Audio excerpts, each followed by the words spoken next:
Continuing this, this theological turn, you have the development of biblical theology. The biblical theology movement is an example of this kind of shift in biblical studies, pulling in insights from other fields. So psychology particularly comes in here. And so it's theology of particular text, but it's this kind of psychological examination of what can we tell about Paul psychologically. What was Paul like as a person? What was his view? And so it's less about the meaning of the text and those kind of things, and it's more about the author. What's the authorial intent? What's the theology of the author? Those kind of things. Even though it sounds like it's good, right? It's biblical theology. That sounds pretty like a pretty solid, good. It's not as much about that.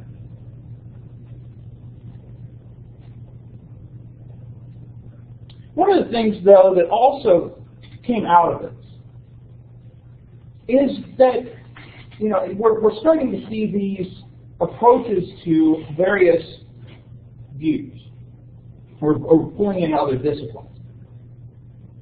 And one of the things that began to be paid attention to is the general ideas of the Hebrew mindset, right? The Semitic mindset as well. And so the thought was that the Bible, what's the best way to put this? That the Bible presented to us a difference between particularly the Hebrew mindset and the Greek and Roman mindset around it. And so a lot of people were interested in talking about Semitisms and these kind of, this is a Hebrew way of thinking versus a Greek way of thinking versus an Egyptian way of thinking, right? And so there's this kind of interest in trying to develop what was the Hebrew thought or the Hebrew theology. And so there was a lot of people that engaged in word studies to try and focus on these kind of uniqueness of Hebrew language and thinking. And so there's also this kind of Hebrew theology. But it was later questioned whether there was that great a distance between how the Hebrews viewed the world and how Greeks and others viewed the world. You did, however, begin to see more people paying attention to linguistics, looking back again to these words, trying to understand these words.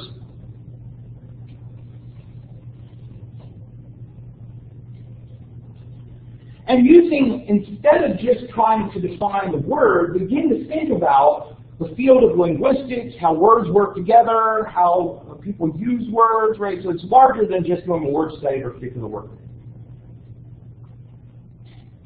And so this greater attention to how languages work increased our knowledge. It also, throughout the 20th century, it became obvious to people that the Greek of the New Testament was not a special Greek. And that had to do with the discovery of a lot of papyri written in Koine Greek. Up until the early 19th century, a lot of people, right, so from kind of like the Enlightenment or the Renaissance to the 19th century, people had begun to assume that the New Testament was written in a special type of Greek. Because when you compare the Greek of the New Testament with, let's say, the Greek of Plato, other people from that period, or some other classical Greek authors, there was quite a difference in how Greek words were used, the differences in style. And the assumption was that this was kind of a Holy Spirit Greek, right? That this was a Greek that the Holy Spirit invented. But as different papyri were found, as common documents were found, bills of sale, other types of things, it was found out, there was this kind of common or Koine Greek that was used by people at the time to communicate. And so as these papyri were found, it helped us understand a lot of words that in usage that we didn't understand before, because you have this word that seems to be a completely new word compared to classical or Attic Greek, and we don't understand it. But now we have these papyri. Oh, here's how this word's used. Now we can better understand this word. There's still, however, a couple of words in the New Testament that we are not entirely sure what they are, because there haven't been usages of them in other places. Now, not a big deal. When you think about it, when I took elementary Greek, as we worked through the different lessons and learned new vocabulary, our professor would tell us how much of the New Testament, how much percentage of the New Testament we knew. Right? And by 3/4 of that first semester, we knew the words of 85% of the New Testament, the vocabulary. 85% of the New Testament, because we knew words like and the and is. Right? And so there are a lot of words that are used a lot of times, right? Verbs and nouns and all those kind of things. But there are some words that are used only once in the entire New Testament and are not used and have not been discovered anywhere else in other words. And a lot of these tend to be like some of the stones in Revelation. Right? And so in Revelation chapter 21, the New Jerusalem comes down, and its foundations are made of these 12 precious stones, and it's listed. And some of those stones are guesses. Right? Like, well, this is our best guess as to what this stone is referring to. We don't know what that word actually is because it's nowhere else in the New Testament, or it's nowhere else in any other Greek. But by discovering these papyri and other things, it greatly increased the knowledge of Greek, particularly. So much so that you begin to see throughout the middle of the 20th century, new Bible translations come out. All right, in English, you had the King James Version, which came out in 1611. Then a revision of the King James Version that came out in 1881, known as the Revised Version, that became known as the American Standard Version in the United States in 1901. And so there hadn't really been much done. There were a few other smaller versions, but the King James and the American Standard Version were essentially it. But with all of this new work being done in languages, you have the Revised Standard Version, and then you have eventually into the New International. You have the Good English Bible. You have all sorts of Bible translations start to come out because more and more people are beginning to understand some of the languages. And so from the 1950s on, there have been tons of versions coming out.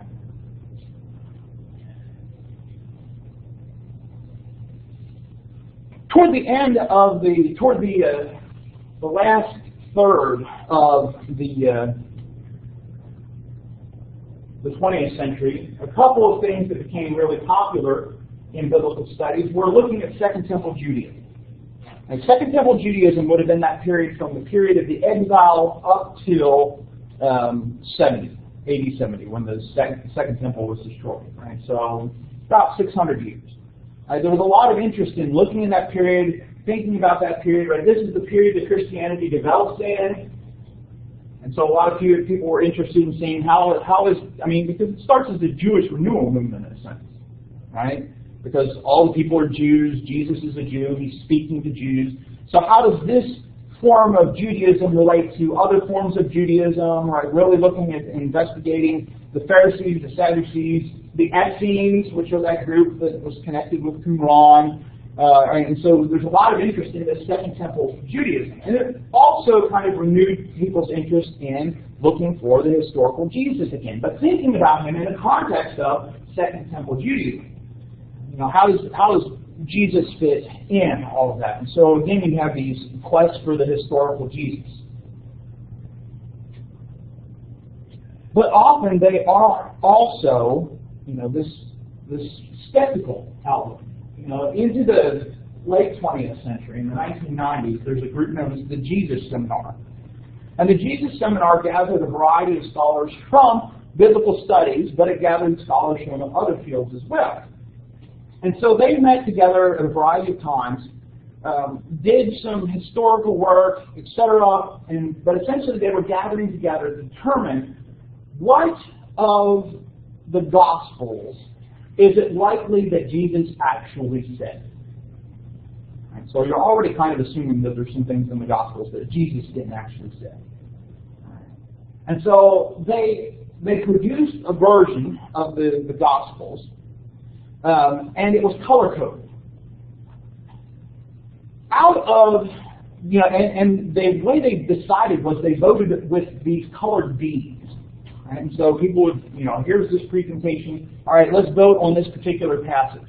If you thought it was, yes, Jesus said it, you put in a red bead. If you thought Jesus might have said something like this, but might not have said exactly this, you put in a pink bead. If you thought, no, it's not likely that Jesus said this, you put in a gray bead. If you thought Jesus absolutely didn't say it, you put in a black bead. And then they counted the beads, and then they, in the book, what did Jesus say is what they called it. It's color-coded. Right? And so you have statements that are in red. Surprisingly, very, very few statements are in red. Right? The people don't believe Jesus actually said. And it's things like, our Father. All right? And so, anytime you see Father, red. Jesus probably called God Father. All right? But if it's a statement about His resurrection, it's black. Jesus wouldn't have talked about His resurrection. Why? Well, you're skeptical that it actually took place. You don't believe people rise from the dead. And so, it's a really kind of odd thing. Taking a vote, right? This kind of democratic process. That doesn't seem to make a lot of sense when it comes to the text, right?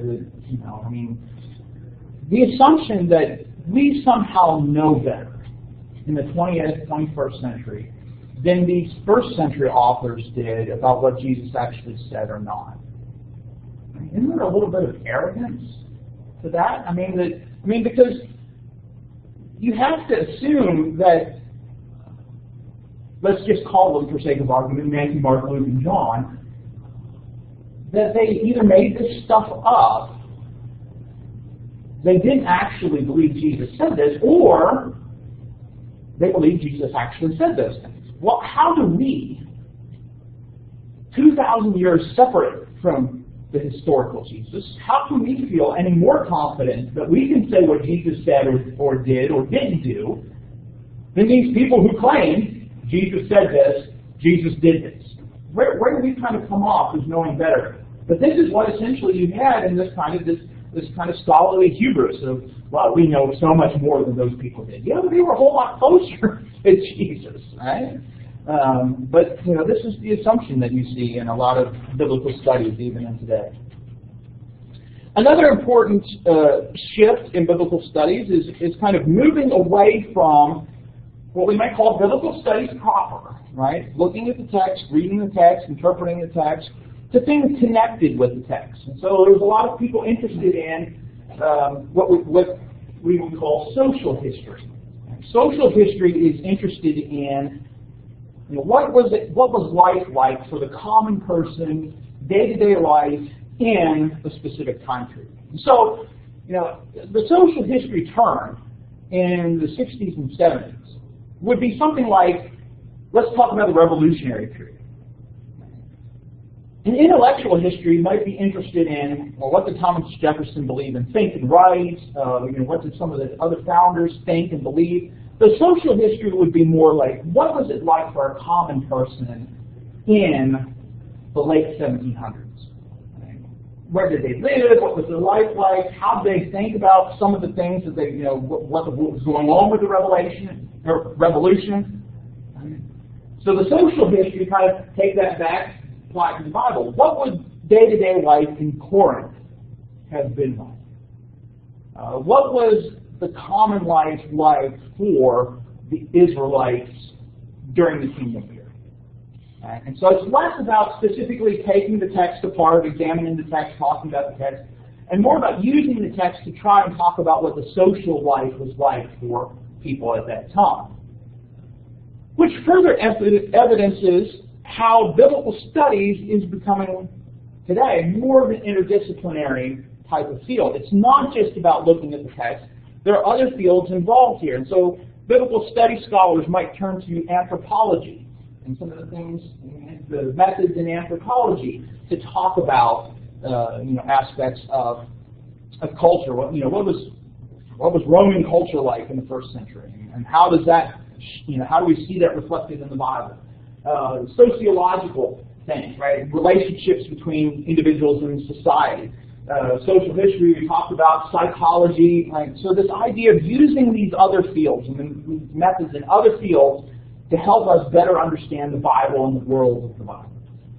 Now, certainly there's some positive things that can be used from these things. If we can better understand the world of the people of the Bible, I think that deepens our understanding of the text, may help us understand some things better, provided we're using that as a way to better understand the text, not to contradict it or to work away from it. But we should always, I think, as Christians, be interested in the text as well.